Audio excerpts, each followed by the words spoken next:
خذلان والناصين ولا حول ولا قوة إلا بالله العلي العظيم أعوذ بالله من الشيطان الرجيم بسم الله الرحمن الرحيم إن الله وملائكته يصلون على النبي يا أيها الذين آمنوا صلوا عليه وسلموا تسليما اللهم صل على محمد وعلى آل محمد اللهم صل على محمد وعلى آل محمد وسلم اللهم صل على محمد وعلى آل محمد وسلم اللهم صل على محمد وعلى آل محمد وسلم اللهم صل على محمد وعلى آل محمد وسلم اللهم صل على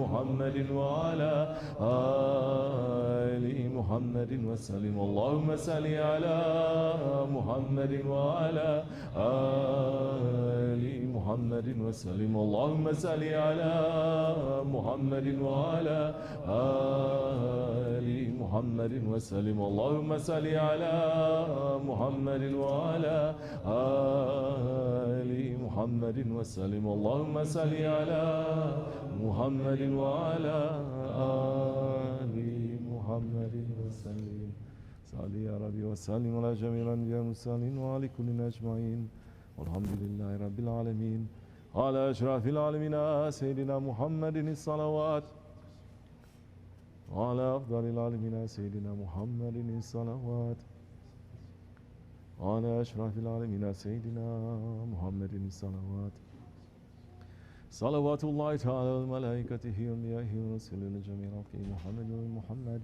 الصلاة والسلام ورحمة الله تعالى وبركاته رضي الله تبارك وتعالى سادتنا أصحاب رسول أجمعين وعن السلام المتكين وعن أولياء الصالحين شيخنا بتركة النشاة العالية قدسنا زكيا بركات الله تعالى وبركاته مفيداتهم دائما والحمد لله رب العالمين الفاتحة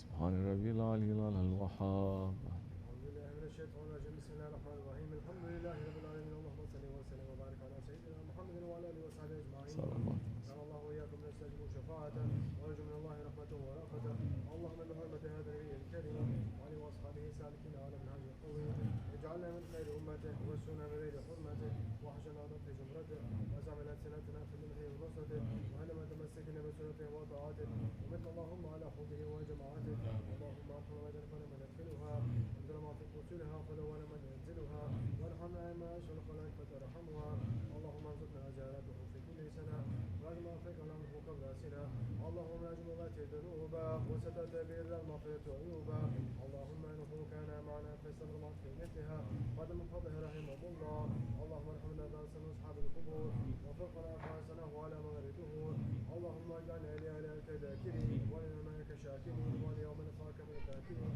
وهي مطاعتك مسؤولين ولا توفيتنا فتوفنا غير مفتونين ولا مخذولين واختم لنا بخير اجمعين اللهم اكفنا شر الظالمين اللهم اكفنا شر الظالمين اللهم اكفنا شر الظالمين واجعل المفتة هذه الدنيا سالمين اللهم اجعل هذا رسولنا شفيعا وارزقنا به يوم القيامة فيها اللهم اسقنا من حوض اليك محمد صلى الله عليه وسلم شربة هنيئة ما وجهت غدا اللهم اغفر لنا به وعلى مشايخنا وعلمنا وذو الحقوق علينا ولمن اجر هذا الخير في هذه الساعة ولجعل المؤمنين والمؤمنات والمسلمين والمسلمات وها منهم الاموات انك انت قريب مجيب الدعوات وقاضي الحاجات وقاضي الحاجات وقاضي الحاجات واغفر الذنوب والخطيئات يا ارحم الراحمين يا ارحم الراحمين يا ارحم الراحمين صلى الله على سيدنا محمد وعلى اله وصحبه وسلم سبحان ربك رب العزة عما يصفون وسلام على المرسلين والحمد لله رب العالمين.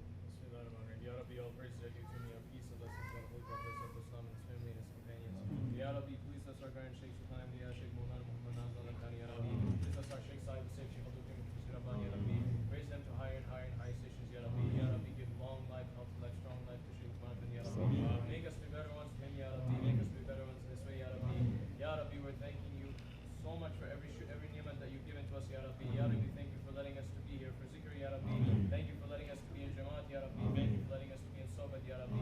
Thank you for letting us to Abayat, Ya Rabbi. Ya Rabbi, thank you for every blessing that you've given to us, Ya Rabbi. Ya Rabbi, thank you for the blessings that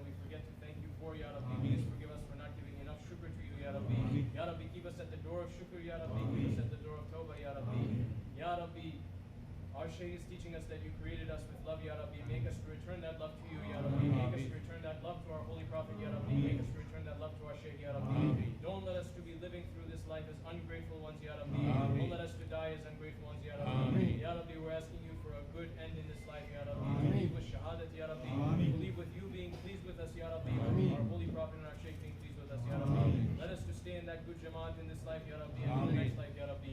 Ya Rabbi, in these holy days and holy nights, Ya Rabbi, please help those ones from the ummah who are under suffering, Ya Rabbi. Help the innocent ones who are under suffering, Ya Rabbi. Help those ones who are under oppression, Ya Rabbi.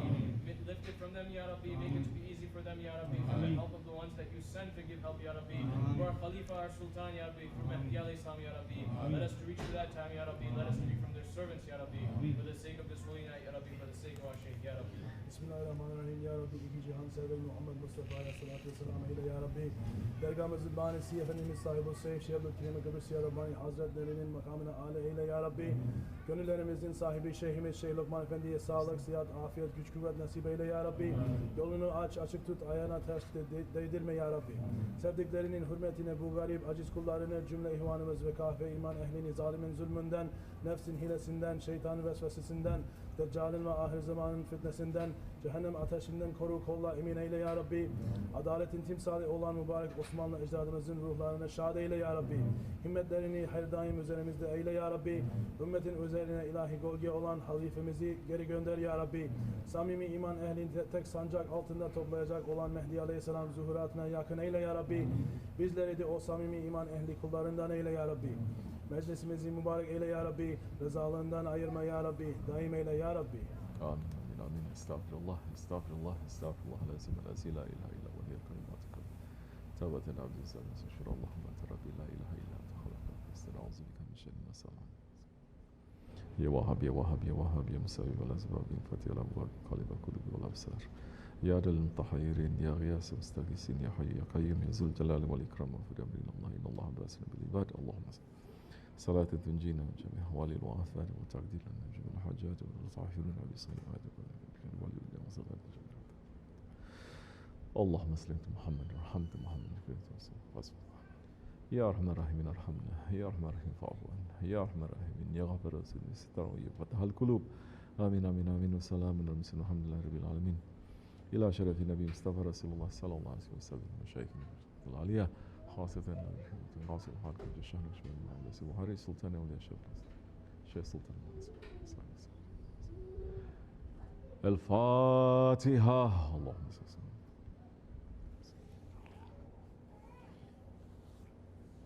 فاتحة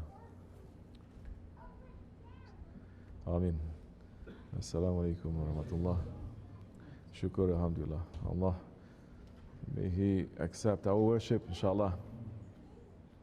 The week service that we are making for the sake of our Shaykh and the holy ones that we are trying to be with, that they accept, that He forgive us all our wrong actions, wrong intentions, that He makes the ummah to come to haqq inshallah and to wake us up for the sake of our Shaykh inshallah. Al-Fatiha. Amin.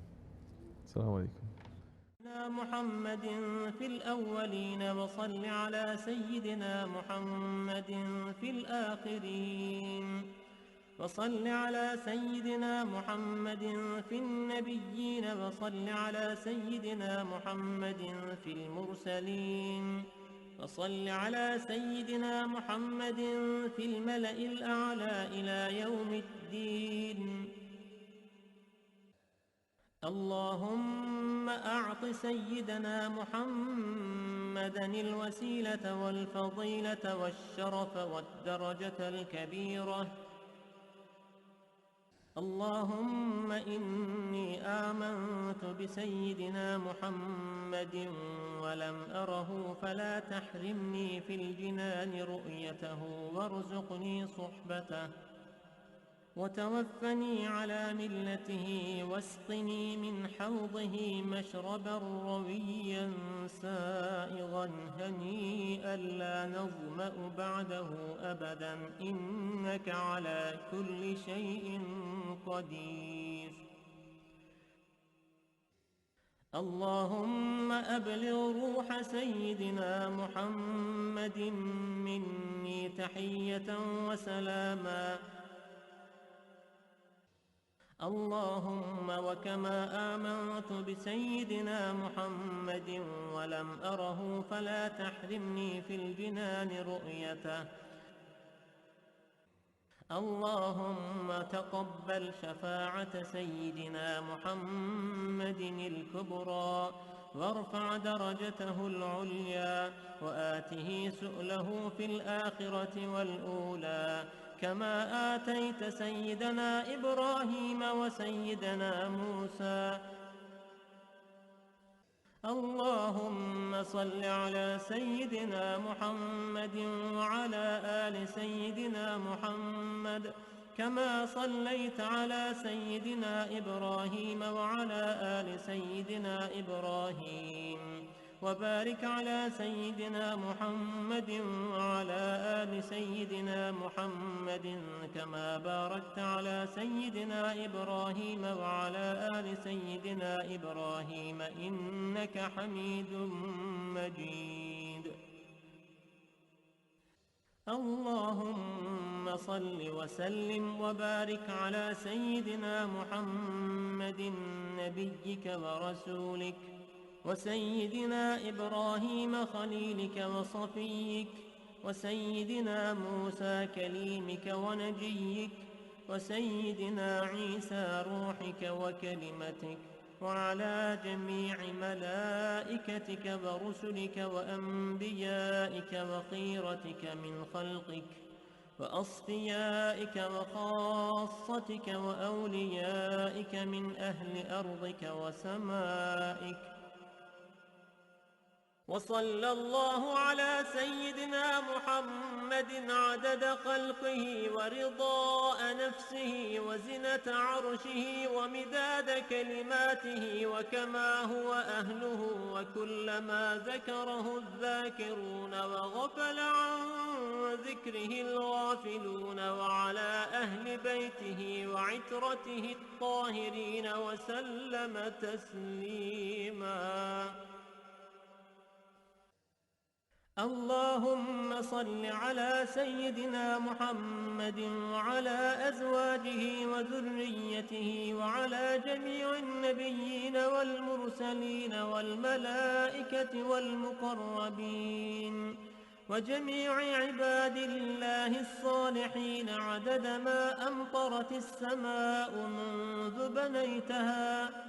وصل على سيدنا محمد عدد ما أنبتت الأرض منذ دحوتها. وصل على سيدنا محمد عدد النجوم في السماء فإنك أحصيتها. وصل على سيدنا محمد عدد ما تنفست الأرواح منذ خلقتها. وصل على سيدنا محمد عدد ما خلقت وما تخلق وما أحاط به علمك وأضعاف ذلك. اللهم صل عليهم عدد خلقك ورضاء نفسك وزنة عرشك ومداد كلماتك ومبلغ علمك وآياتك. اللهم صل عليهم صلاة تفوق وتفضل صلاة المصلين عليهم من الخلق أجمعين كفضلك على جميع خلقك. اللهم صل عليهم صلاة دائمة مستمرة الدوام على مر الليالي والأيام متصلة الدوام لا انقضاء لها ولا انصرام على مر الليالي والأيام عدد كل وابل وطل.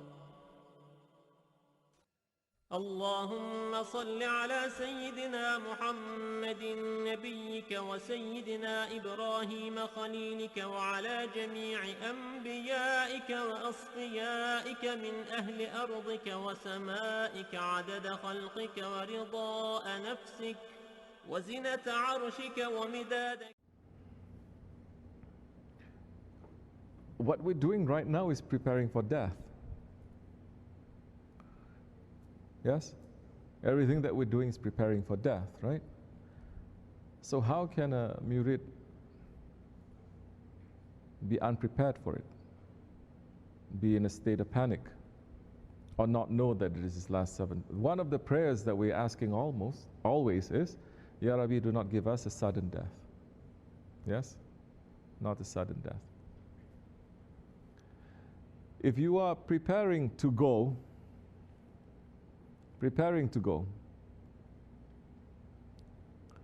and some people, they prepare buying tickets.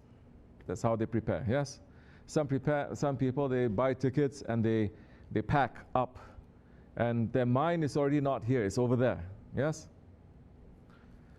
Some, they're not so well prepared. Not too great. Their luggage is too much. Or they miss the timing.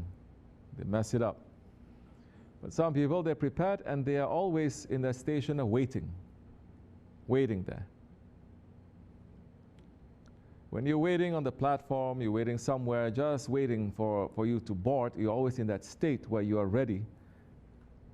How can you not know? That time when you're there and you're eager and you're waiting, the change of air is going to indicate something is going to happen. You hear a little bit, you say, it's here. Yes?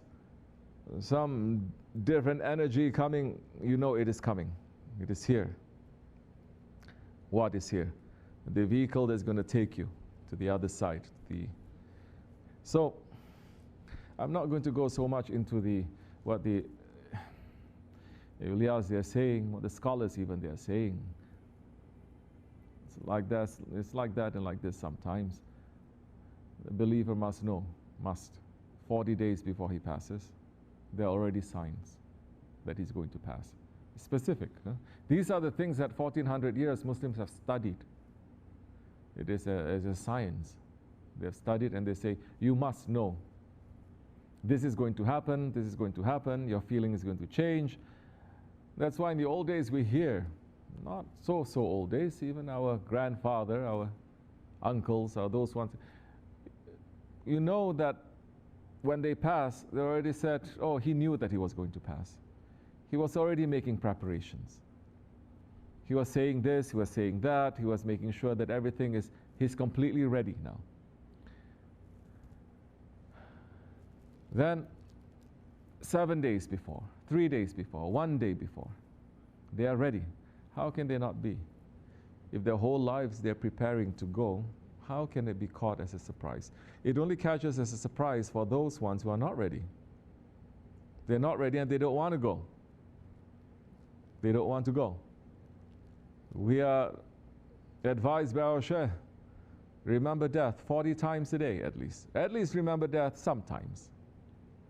Shaykh Effendi is not making it heavy for people to specify like that also, but the hadith is saying if you remember death 40 times a day, forget about everything else that you've done in your life. Go to the Hajj, give charity, praying so much, making zikr so much. Just to think about death 40 times a day. If you die that day, you will die as a martyr.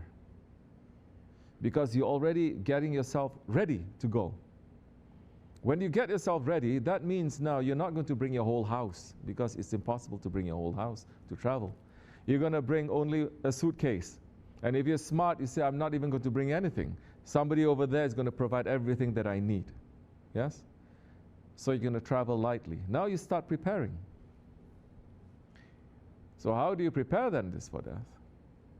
Signs will be given to you. Leave that aside for now. How do you prepare for it? Then think of those things that's making you not want to die. What is it that's making you not want to die? What is it that's making you to hold back? Children, wife, husband, work, projects, your pleasures. What else? But the reality is, if that person comes and asks, tells you, orders you to come, you cannot say no. No one has said no from the beginning of time until now. That power is given to that angel. Nobody can say no. Not even prophets can say no. Because the order is coming straight from Allah. Now is the time. You don't think the angel of death is not going to die too. He's going to die. Everything will die. Everything will perish except the face of Allah. The face of Allah. Then Allah will declare now, who is your Lord? Declare that to who? To Himself. So, now, how do you think? Then, you're fighting against your ego. Understand what is important, what is not. Things that you are too attached to, whether it's pleasure or it's pain. Some people these days, they don't get attached to pleasure anymore. This is the curse of the Akhir Zaman. But they are very attached to the pain. They're not attached to good things, they're attached to their anxiety. They're not attached to whatever ni'mat, blessings Allah has given to them, they cannot enjoy. But they are very, very, very attached. They refuse to let go of depression. May Allah save us from that. That is special secret weapon of the Akhir Zaman from shaitan. Because in the past, people who deny Allah or whatever, at least they have the dunya and they sink into it. You never hear Fir'aun having any existential crisis, right? You never hear Nimrud being depressed, questioning himself. Really? Am I a lord? Really? No. Going to therapy. Support group they have, you know? They don't. They're very sure of themselves. But the believer is between hope and fear. The believer is between hope and fear. The believer is always saying, Allah gives and Allah can take. He gives everything and He can take. My faith doesn't belong to me. Allah gives. Allah is the one who turns, and He can turn my heart too. So that keeps us in the station of servanthood. And the language of the people of servanthood is very clear. Not the language, bombastic language of lordly. You understand? Like that, you don't hear our sheikhs, our grand sheikhs speaking. So, we must try to be in that station. Everything is teaching us that we are in the station of servants. And be happy servants. Be happy servants. But prepare yourself for that. Now we're living in a time where people hate death. They hate. One time I was with Sheikh Effendi and we were in the car. And he was saying, look at all these people in the streets. He's saying, every single one of them, they hate death. He says, not a single one of them, they made sajda in their whole lives. We should not be like that. So to prepare ourselves, to think about it often. Which means now what? They say death is the destroyer of what? Pleasures. So when you have too much pleasure, think of death. In that pleasure, think of death. Say, Alhamdulillah, shukr. Allah can take me. When you have too much sadness, think of death. Oh, that's no problem. Everyone who's sad, they want to kill themselves. But it's not that they want to kill themselves to meet Allah. In reality, they want to destroy. Destroy. So, think what we're attached to, and say, Ya Rabbi, this is yours. It doesn't belong to me. Your children, your money, whatever people are saying that you are, it doesn't belong to you. It doesn't. I don't fit there, Ya Rabbi. You make that into a habit, then you are not so attached to it. You are okay. You are a bit free from it. You understand? We are humans. We can get sad. We can get lonely. We can get this and that. But you're not going to be obsessed about it, because so many people now, they're obsessed. They think happiness is there. Happiness is with the one who creates happiness. Happiness is the one who created happiness. Happiness belongs to Allah. Ayat is saying very clearly, if you want your heart to be satisfied, say Allah. Say Allah. Say Allah is not just to say with your tongue, it is with your heart, it is with everything. So now how you recognize Allah? You don't recognize Allah now. Your child, you say, Allah this, Allah that, Allah. No, you're going to say this belongs to Allah. That belongs to Allah. It doesn't belong to me. It belongs to Allah. May Allah not test us, but it belongs to Him. So you're preparing yourself now, your exit, you know. You have to prepare your exit. This whole, us being in tariqat is preparing for exit. Don't now in this tariqat, you're preparing your exit strategy. That's different. Your exit strategy has to be when you die and the angel of death comes. It shouldn't be when I exit, then what am I going to, my life is going to start. Not like that. But you're free anyway. So, you have more taste from life. From simple things you have more taste. From things that is going to bother you, is going to grab you like that, you start to lose the taste for that. All your worryings, all your anxieties, you start to lose the taste. You start to have a firmer grip. It's not going to, if it's going to hold you the old days for 40 days, now it should be 7 days. Then it's going to be lesser. It's going to be lesser. It has to be. How important are things? The angel of death comes to you right now. What are you going to hold on to? What are you going to say? We talked about the last 7 breaths before a little bit. What are you going to say is what is going to be in your heart. It's simple. What you're going to say is what is in your heart. That's what's going to come out. So the question of who is your Lord, when the angel of death is going to ask, don't think if I memorize it and I say it in perfect Arabic, then the angel is going to get the right answer. No. First question is going to ask, leave other questions when you're being brought to the cemetery. First question angel is going to ask in the grave, who is your Lord? Lord means what? The one that you worship. So many Muslims are going to say, my wife, my children. They're not going to say Allah. We know that as a theory, Allah, yes. You are worshipping, yes. We know that as a theory. But who are you serving day by day? Especially in these days where there's no Khalifa, there's no clear direction, there's no compass. Who are you serving? Your country, your family, yes? Yourself. So who is your Lord? That one that you're serving, that one that you're worshipping. So many are going to say, myself. I don't listen to no one. I only listen to myself. Allah gave me intelligence, I only listen to myself. So many are going to say, my nafs, all my life I only serve to make him happy. Even in religion, I'm serving to make him happy. So these are the things that we need to think about. Who are we serving?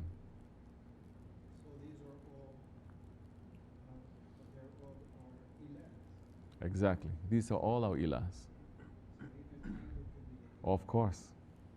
So many people, they can sacrifice the whole world at the altar of anger. The world wars are that. So many people say, oh, the holy war, religious war is very bad. Okay, what happened? First World War, Second World War, Third World War is religious war. You decide to say God is dead, they're saying, Hasha. Okay, so what do you fight? What about the communists? They're not fighting for Allah. They destroyed so much. So all these are the ilahs. You're right. These are all the lords that you are serving. If you are not understanding who are the lords that you are serving, it's hard for you to understand illallah. Most people, they're jumping to that. Allah is making it easy. Serve that Prophet. Then you will know how to serve me. Prophet ﷺ is saying, then serve those ones who are going to represent me until the end of time, because as Allah is saying, they are humans also. They come and they go, they pass. But the believers, are you going to turn your back? Are you going to break your promise? So there's always one who's representing them. Whoever it is, follow. So, if you don't understand this and you refuse to, inside of tariqat, if you don't understand it, that's why, especially in the Naqshbandi way, they make it very simple, very easy. Okay, the front and center, it has to be that one, your shaykh, our shaykh, that one. Our grand shaykh, that one. If our love for him is less than anything that, less than us, our love for ourselves, our children, then we don't have complete faith. Because that is what the Prophet is teaching. If you don't love him more than you love yourself, he's saying, then you don't have complete faith. You have faith, but it's not complete. And these days, not only is it not complete, the faith is not enough to bring you to safety. That's why they say, although this is the sober way, this is the way based on Sharia and everything, yes, it's true, but it is also the most crazy way because it's based on pure love now and submission. And if you do that, then, and you make him to be more important, as the Sahabis say of the Prophet ﷺ, they say and they did, may my father be sacrificed for you, may my children be sacrificed for you, may my father and my mother be sacrificed for you. They said that, and they did it. This tariqat of the Sahabis, what we're doing. We sacrifice our bayat and the tariqat and the shaykh for the sake of wives and husbands and kids and dunya and this and that. Yes?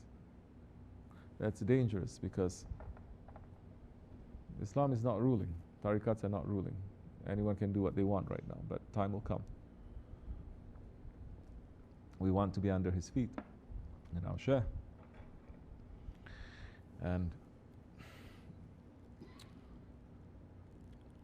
we have, where I am with him, between hope and fear. I don't have full confidence everything I'm doing is correct. I don't have complete, how you say, negativity, everything I'm doing. I'm between hope and fear. It's always been this my way with him, and this is my way now. I'm doing something, I'm praying, I'm hoping, I'm fearing, I'm being step by step. Understand? So, that, understanding ilahs now. It's not that easy. It's not that easy. But, that's what's making this tariqat to be the highest tariqat. But it has to come. Let's say we end up dying before we are ready. If we are submitted to our share, will our share be there for us when the angels come to question us? All the way.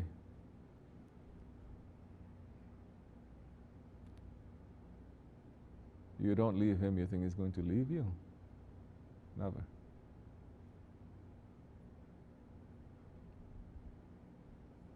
That will save you. It's not our actions and but that love that you have. What does that love mean? You don't doubt him. You say he's on top of our heads.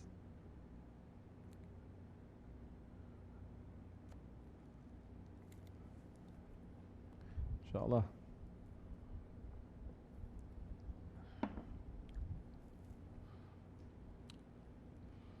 Don't take the rights of other people. If you do ask for forgiveness, you do something wrong, run to do something right.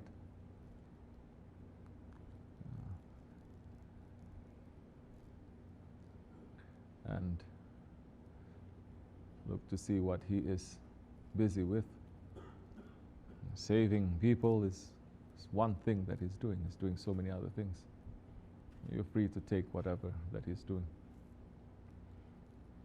And to do that, be in safety, inshallah. Assalamu alaikum. Fatiha.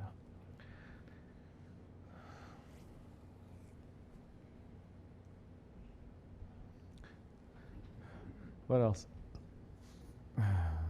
Yes, straight back. I give him the microphone.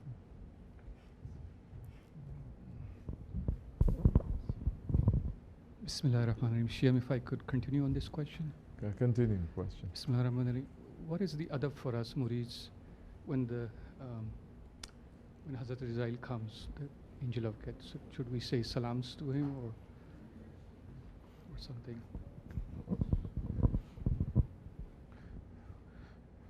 If he gives salams, you have to give salams back, no? If he doesn't give salam, then you're in trouble. But cannot talk so much about that. Who you're holding on to, that's the one you're going to be with. Whether it's this coming, that coming, this coming, or that coming, whether it's Azrael coming, or the president coming, or another saint coming, you're still holding on to your shaykh, you understand? that time, so much as you're holding on, you'll know what to do. You don't get lost, you don't get overwhelmed, you're holding on to, you just keep looking at him to know what is it that you're supposed to do.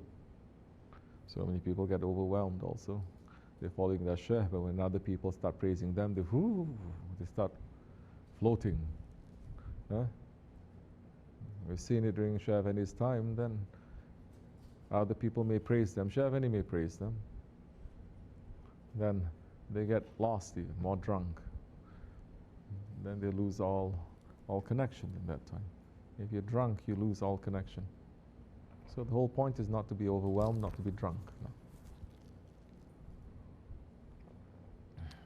When you hold on tightly, okay, you're angry, hold on to him, saying, what would Shaykh Effendi say?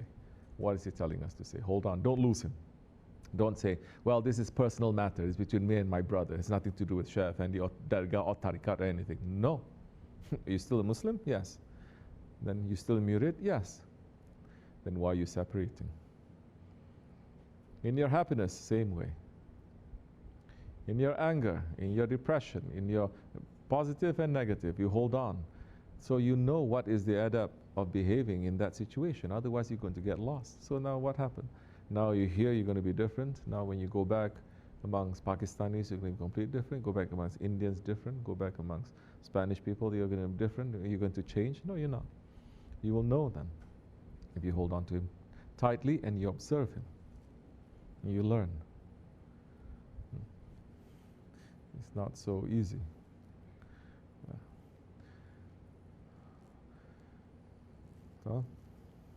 So in that way, then it will be very clear. It's kind of like you're preparing yourself for the exam. Teacher is teaching you. You know when the teacher teaches you, and if you say you skip all the classes and you just learn from the book, it's not the same, right? It's never the same. And a teacher is going to say, pay attention, understand, then that time when the exam comes, it's as if I'm here giving you all the answers. So you're holding on now to the teacher. That's why in our way we never want to be separate from our shaykh. We always want to be behind him, under his feet, wherever we are. Don't ever think, oh, my shaykh. There are some people, they think, oh, the shaykh is just there to train you, and then you go off on your way. Did the Prophet teach the Sahaba Kiram to do that? Training, and then he goes off, they go off on their way without him? No.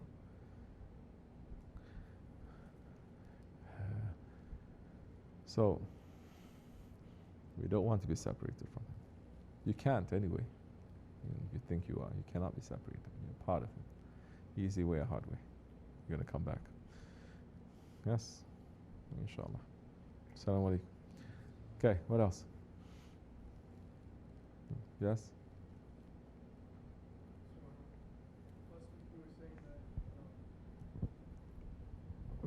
Last week you were saying that even Ibn Salama got dunya, or at least he got dunya. But then like the murids that chase after dunya, they don't even get dunya or akhirah. They lose both. What makes a murid in this way, even though even though we run from the outside dunya? Because it's better than following someone. Because the one who has an authority over you, you find that hellish. Anything is better than that. In fact, there was a saying of, I forget which, one of our grand sheikhs, I think it might have been Shah Naqshbandi even. You saw a man rolling on the floor. I think it was a masjid too, rolling on the floor with such happiness. And the man was saying, oh, how happy it is to not have a sheikh. Yes? Yes? One of our grand sheikh, Haja Ubaidullah Ahrar, saying that. Saying a man rolling himself on the floor and declaring to the whole world how happy he is because he doesn't have a sheikh. He stopped following a sheikh. You understand? This is the ego, this is pure ego. What makes a man do that? Because he hates to be under authority. He hates to be under the authority of someone who's going to tell him you're right, you're wrong, move right, move left. Especially things that doesn't make sense to him, that he cannot accept. That is a different kind of understanding, different kind of logic. And he's judging his shaykh now and saying, who is he? Who is he to tell me this? Or he's saying, Who is he to tell me this? This Shaykh didn't do this. Why is he doing it? You understand? Don't think that didn't happen during Hazrat Umar's time. It happened during Hazrat Abu Bakr's time.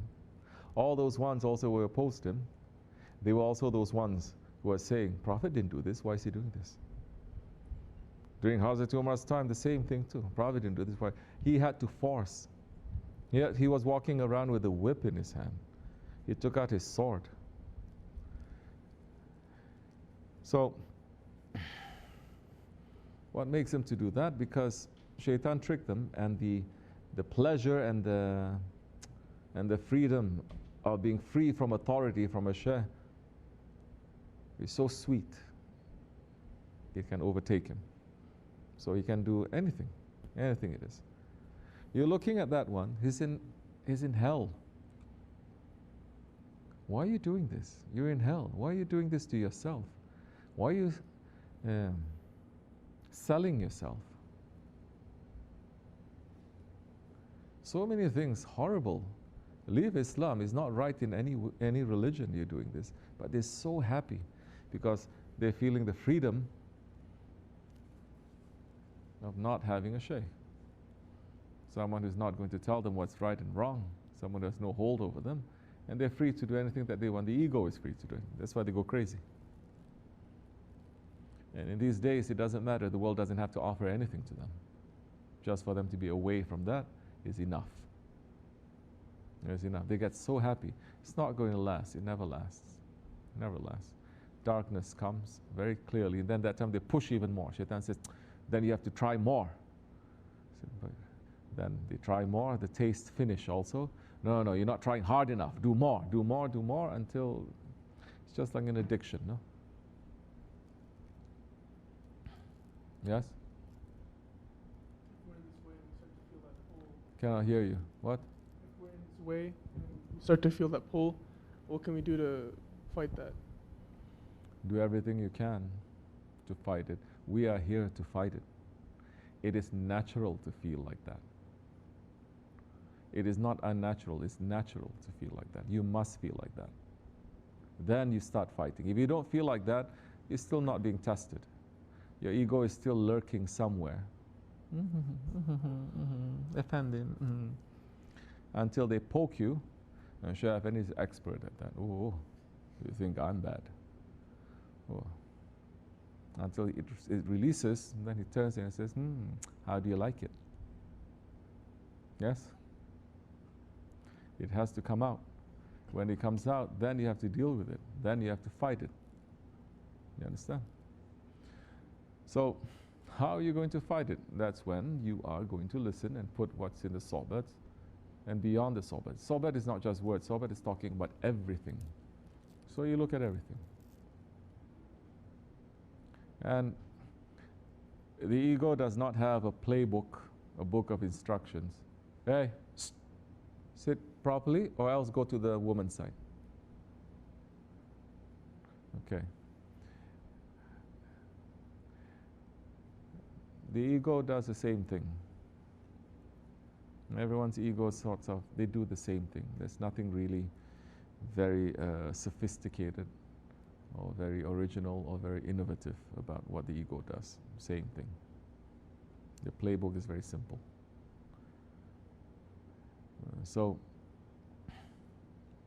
And the people who are not understanding these patterns, it's not because they don't see it. They see it, but they blind themselves. So the one who is blind like that, there's nothing that you can do until he opens his eyes. And this is not the way of forcing. So we don't open their eyes for them. Until they open their eyes. When they open their eyes and they ask, then we go. Because sometimes there is a danger too. They may complain, they say, why nobody is saying something? But we know if somebody says something, you'll become 10 times more stubborn. 3 people go, you're going to be 300 times more stubborn. Now that time, sometimes they stay away. Shaykh Effendi will stay away. He says, if I speak to them, the shaitans will go crazy. So that's why I leave them alone. Yes? Bismillahirrahmanirrahim. And when, as you said, the shaykh pokes you, or pokes the ego, and the ego is then attacking, how does the murid know that he is suppressing that or actually fighting the ego at that point? Do whatever it takes. At some points it is suppressed. Some points you have to fight. Some points you have to escape. Certain moments you say now is not the time, tomorrow. Certain moments you just sit on it a little bit. Other times you have to take it out. This depends. You understand? So, and this is part of adab. It's part of adab. And it all makes sense.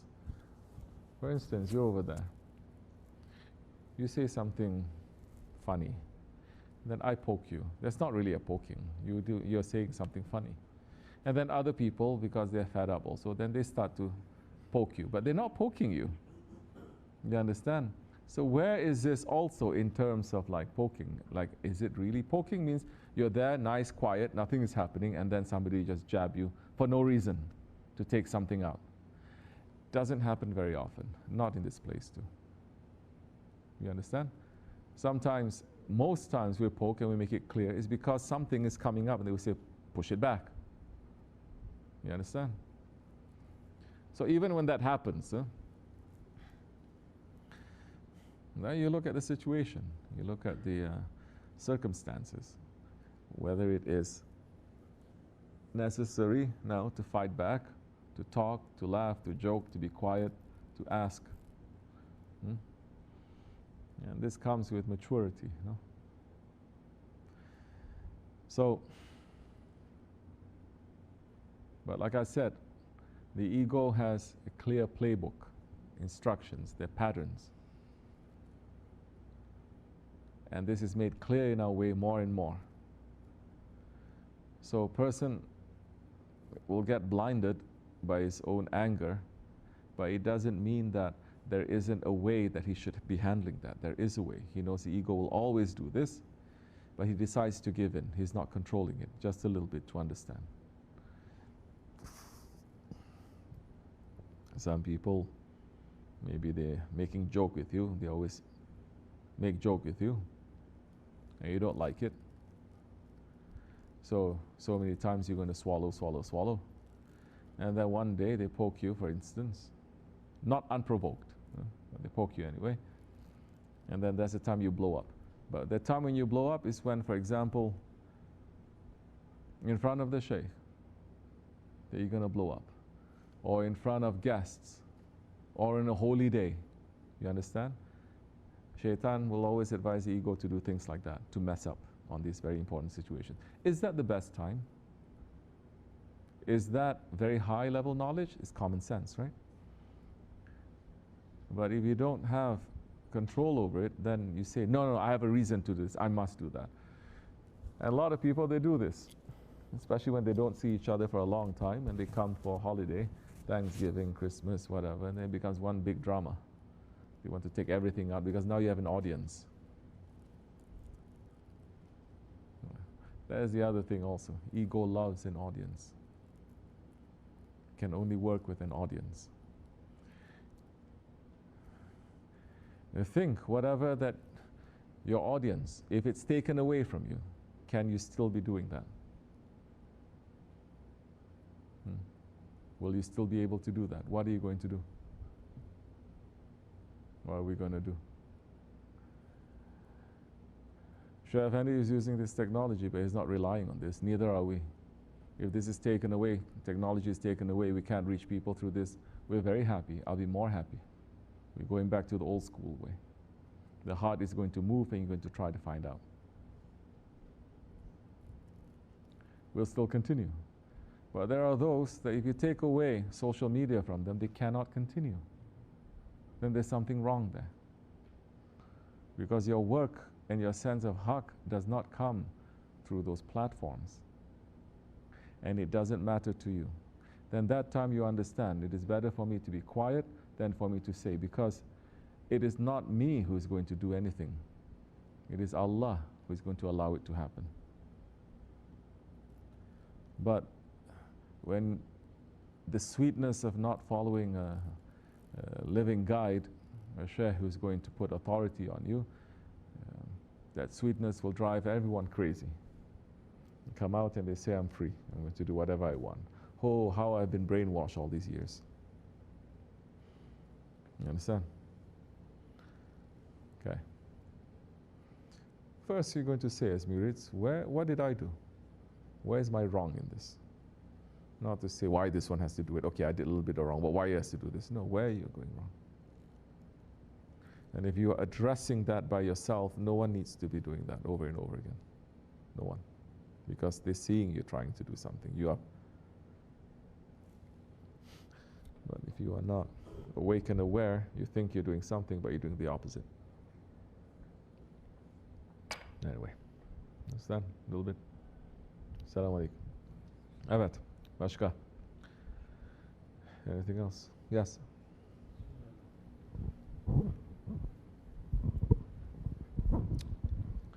Bismillahirrahmanirrahim.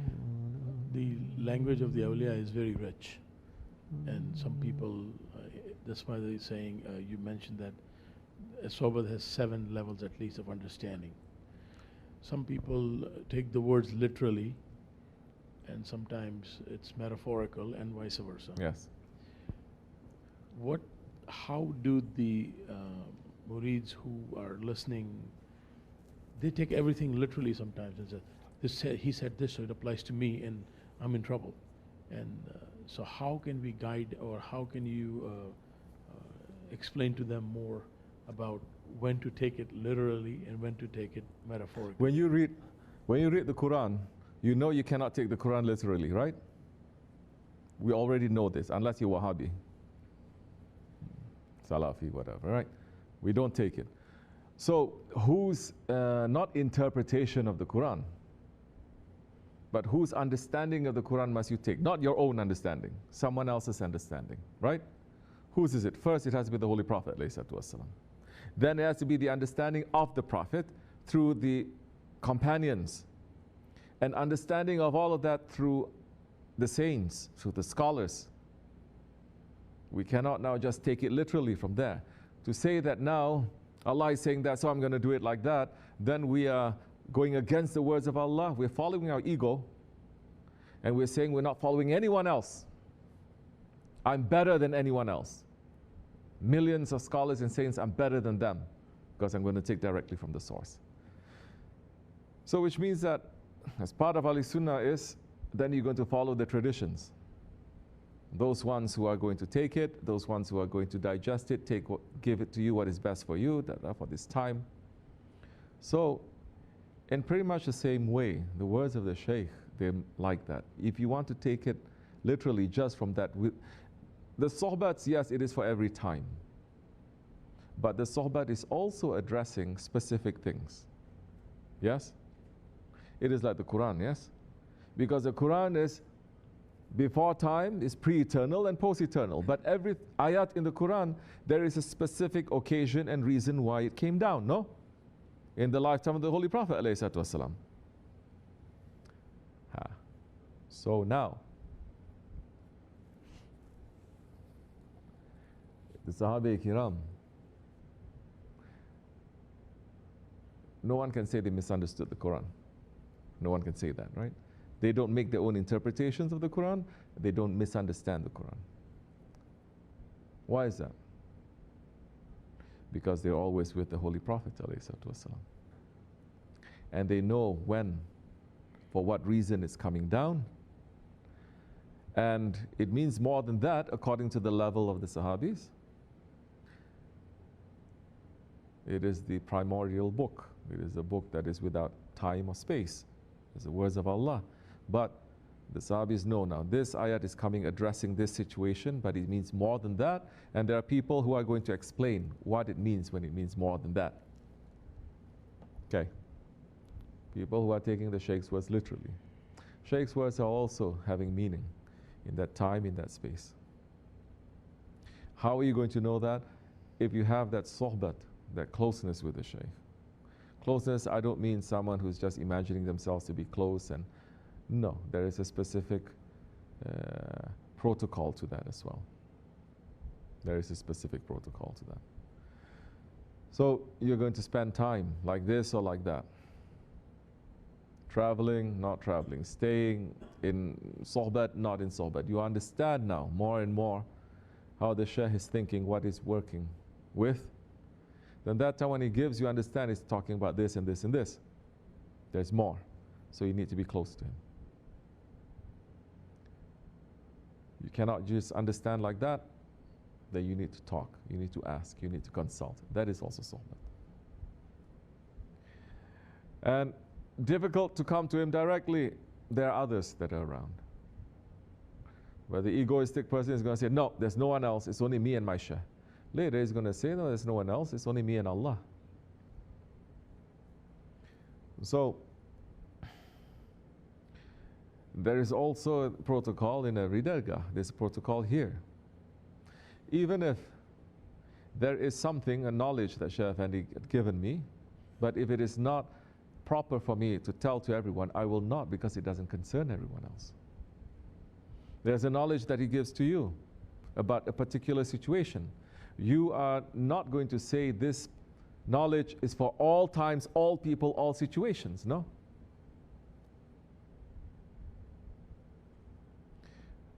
But when you are stubborn and when you're arrogant, then you're going to make your own interpretation. Then you're going to say, it's like that. It doesn't apply like that. Then we can take anything that Shaykh Effendi has done to suit ourselves with anything. And there are people who have been trying to do that since his past. Doing this sunnat, and I say, why are you doing? Oh, because you like that sunnat. Because you don't understand it, but you like it because it's easier, like this is this. So, and this is the problem. We think we have a right to interpret the Shaykh's words. We don't. We don't. Then, did any of the Sahabis say we have a right to interpret the Quran or Islam in any way we want when there is Hazrat Abu Bakr there, or Hazrat Umar, or all the other ones? No. There is the one who speaks for him. Then that one, he will try to explain to you what is necessary in that time, in that space. It may not be everything, but what is necessary? That one has to be responsible. He's not going to give you everything just because he knows something too. He's going to see, is it really necessary? What are they going to do with it? Yeah. So, person who doesn't want to listen to anyone, then he's not going to listen to anyone's understanding of that. He's only going to listen to himself. Those who don't have any problems with listening to people, then he's going to say, oh, this one thinks like this one thinks like this one thinks like this, and he's going to use his own intelligence. Then there are people who are stuck somewhere, and if they are stuck somewhere and they refuse to get themselves unstuck, we are not going to be forcing them. And so you are stuck there. Okay, be stuck there in that understanding. Don't disturb other people. Do your own thing. But others, they need to move ahead. Others, they need to move ahead. Others need to do this. Then you train those who want more understanding, that it is for them.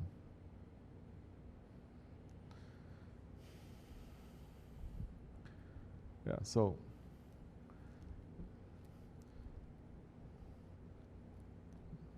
we cannot say, none of us can say we're speaking for the Prophet.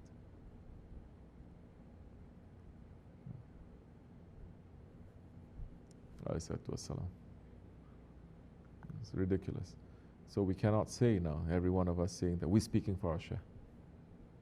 Understand? There is a danger there.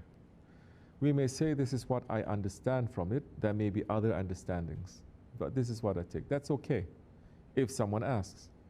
If someone doesn't ask and you just try to say, you have no permission now. Then very easily you're going to make deviation. Very easily. Understand? Inshallah. Okay. Assalamu alaikum. Anything else? This much is enough, inshallah. We didn't pray Isha yet, right? Did we pray? Should pray. May Allah forgive me and bless you, inshallah. May Allah raise the station of our Shaykh high. May we become stronger in His way. Al-Fatiha. Amin. Assalamu alaikum. عهده وذمته ونصر حزبه ودعوته وكثر تابعيه وفرقته ووافى زمرته ولم يخالف سبيله وسنته. اللهم إني أسألك الاستمساك بسنته وأعوذ بك من الانحراف عما جاء به. اللهم إني أسألك من خير ما سألك منه سيدنا محمد نبيك ورسولك صلى الله عليه وسلم، وأعوذ بك من شر ما استعاذك منه سيدنا محمد نبيك ورسولك صلى الله عليه وسلم.